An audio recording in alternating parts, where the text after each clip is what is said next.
If you have to clean the bathroom on a multi-species spaceship, you can at least take the opportunity to annoy your co-workers with some high-volume space shanties.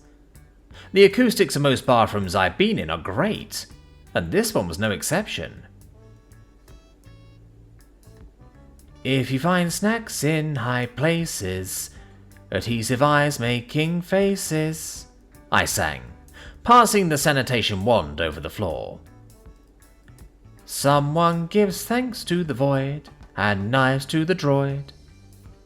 Then you might have some humans on board, you might have some humans on board. Paint laughed in the hallway. I don't think anyone would miss the fact that we have a human on board. When I leaned out to grin at her, she continued, You're very loud. This is the perfect place to sing, I said, leaning back and switching to a different song. You'll hear us singing loud and proud in halls and ventilation chutes. You'll know us by our range and joy, and we sing better than you. It echoed nicely. Paint was shaking her lizardly head. Are there any quiet human songs? Oh, sure, I said, looking for spots I'd missed. Calm melodies for a relaxing afternoon, lullabies to soothe babies to sleep. Plenty of those. They're just not as fun. I like the ones where you can really feel your lungs vibrate, you know?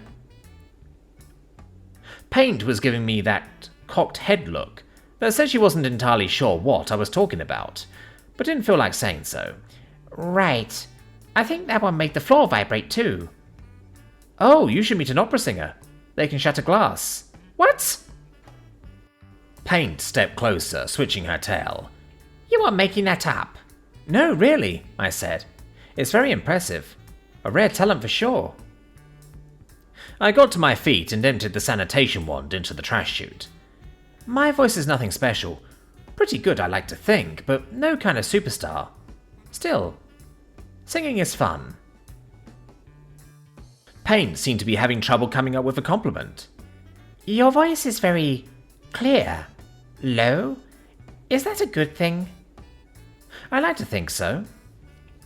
I put the wand away and washed my hands. I can sing the low notes easier than high, which is great, because I enjoy them more. I think that makes me an alto? Contralto? Something like that. Not a soprano at any rate. Even with her orange scales, Paint's expression was a distinct mask of polite blankness. She nodded, hands clasped together. Not much for singing, I take it, I asked. Paint exhaled and dropped her hands. I just don't see the appeal, she admitted. It's only talking, in a distorted voice. I switched off the light and joined her in the hall with a head bob of agreement. Yeah, I suppose it is. Some of it's fast and good to dance to, though. She pointed at me in excitement. The dancing does make sense. That's fun. But I just cannot understand the noises that go with it. I shrugged. Don't worry too much about it. There's bound to be lots of things that any given species does that makes no sense to others. Like those shiny rocks you insisted on keeping. Hey, that's not just me, I protested. Z and Trilly both wanted some too, and you still got those smelly sea things that you like so much. Paint raised her snout in pride. They remain beautiful. Coles, Eggskin, and Captain Sunlight will agree with me. And those are all the heat seekers on the ship, which is exactly my point. A high-pitched noise that I'd been barely aware of grew louder, drifting down the hallway all faint and screechy. I had no idea what it was, and judging by Paint's expression, neither did she. Is that metal scraping? I wondered. I don't think so, Paint said. The sound continued, changing in tone like an alien violin. I turned in place, trying to locate it. Is that music? Paint rubbed her earhole. It's unpleasant. Come on, let's make sure it's not actually a problem of some kind. Yes, Paint said with a sigh. Ignoring the mechanical failure because we passed it off as horrible music, is not something I want on my record. I started off down the hallway. I think it's this way. Ready as I was for a long and mysterious hunt for the quiet shrieking, I was almost disappointed to find it coming from the third door we reached. This was the door to Cole's and Trilly's translation workroom. It was shut. I hesitated over the opening panel, then knocked instead. The noise stopped.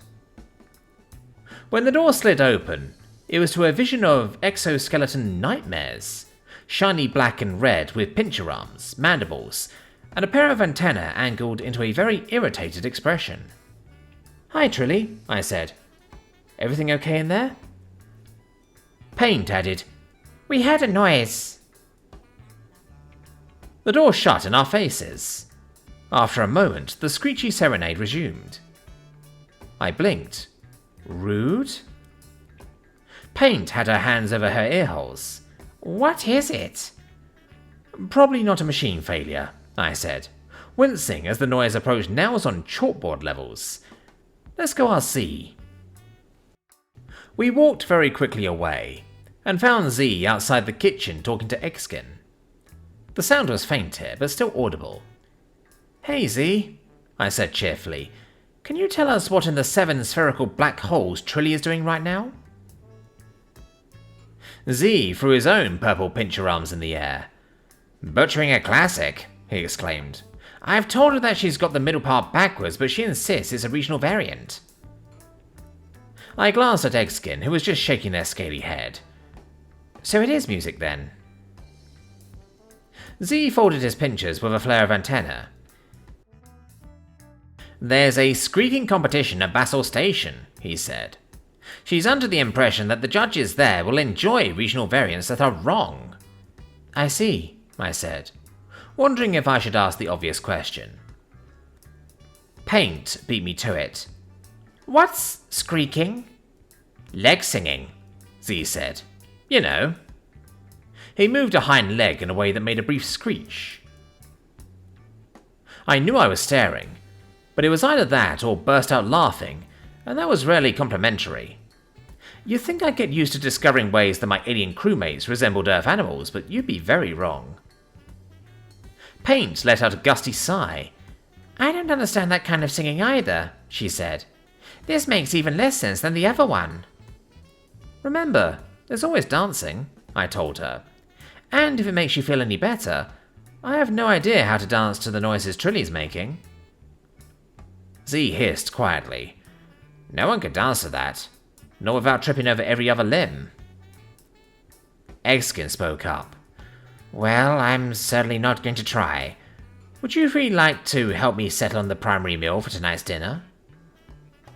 I smiled. "Oh, I'm sure we won't disagree on anything there."